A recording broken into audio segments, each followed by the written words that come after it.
होय, आम्ही झुरळ म्हणत भारताचा लोकशाहीवादी युवा महासंघ जिल्हा समितीच्या वतीनं जिल्हाधिकारी कार्यालयावर मोर्चा काढण्यात आला। भारताचा लोकशाहीवादी युवा महासंघ जिल्हा समितीच्या वतीनं भारताचे सरन्यायाधीश सूर्यकांत यांनी युवकांविषयी केलेल्या कथित विधानाच्या निषेधार्थ जिल्हाधिकारी कार्यालयावर आंदोलन करण्यात आलं।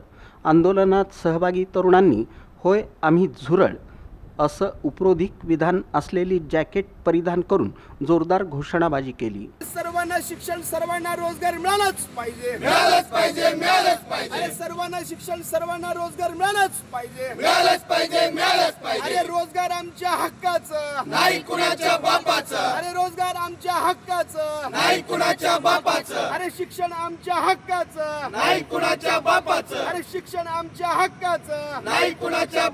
आंदोलकांचा आक्रमक पवित्रा पाहून पोलिसांनी त्यांना रोखण्याचा प्रयत्न केला, मात्र आंदोलक थेट जिल्हाधिकारी कार्यालयात दाखल झाले।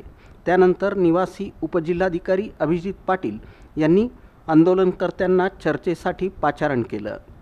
युवा महासंघाचे जिल्हाध्यक्ष विक्रम कलबुर्गी यांच्या नेतृत्वाखाली निवेदन सादर करण्यात आलं। निवेदनासोबत प्रतिकात्मक झुरळाची प्रतिमाही देण्यात आली। या देशात लाखो युवक शिक्षण घेतात, पदवी घेतात आणि बेरोजगार म्हणून या समाजात वावरत असतात।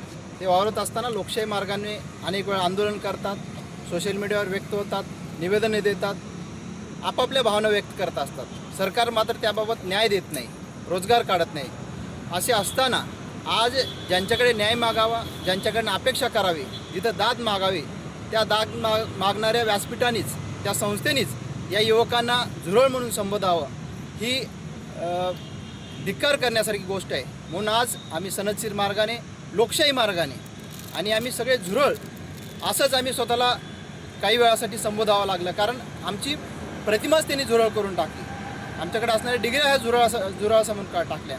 त्याच्यामुळे आज या ठिकाणी जिल्हाधिकारी साहेबांना democratic youth federation of India DYFI Solapur जिल्हा कमिटीच्या वतीने आम्ही निवेदन दिले आहोत की न्यायाधीशांनी, सर्वोच्च न्यायालयाच्या न्यायाधीशांनी या देशाचे जे शब्द घेतले त्यांनी ते माघार घ्यावं, माफी मागावी या तरुणांना आणि त्यांच्या रोजगारासाठी, त्यांच्या शिक्षणासाठी योग्य ती भूमिका, योग्य ते व्यासपीठ त्यासाठी कामी आणावं अशी मागणी या ठिकाणी आम्ही केलेली आहोत। या देशाचे सरन्यायाधीश ज्यांना आम्ही न्याय मागतो, ज्यांना आम्ही देव म्हणून संबोधतो, असे सरन्यायाधीश एका सुनावणी प्रकरणी या देशातल्या तरुणांना झुरळ म्हणून त्यांनी संबोधलेलं आहे। तर पहिल्यांदा मी त्यांचं अभिनंदन करतो आणि त्यांचे आभार पण मानतो।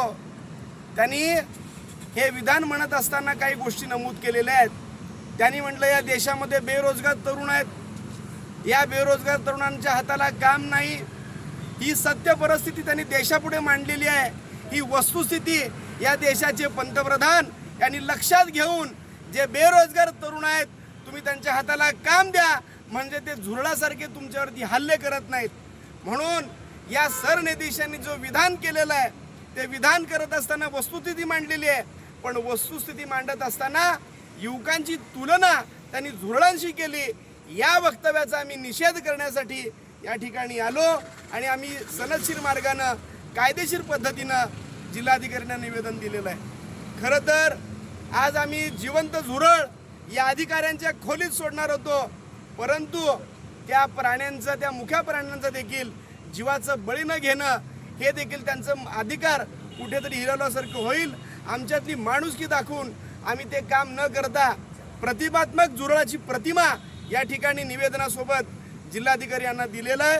यावेळी युवा महासंघाचे राज्य सचिव दत्ता चव्हाण, केंद्रीय समिती सदस्य ॲडव्होकेट अनिल वासम, जिल्हा कोषाध्यक्ष बाळकृष्ण मल्ल्याळ, राज्य समिती सदस्य विजय हरसुरे, अश्विनी मामड्याल, तसंच नरेश गुल्लापल्ली, अभिजित निकंबे, दिनेश बडगू, चंटी बिटला, राधागोपाल बंडी आदी उपस्थित होते।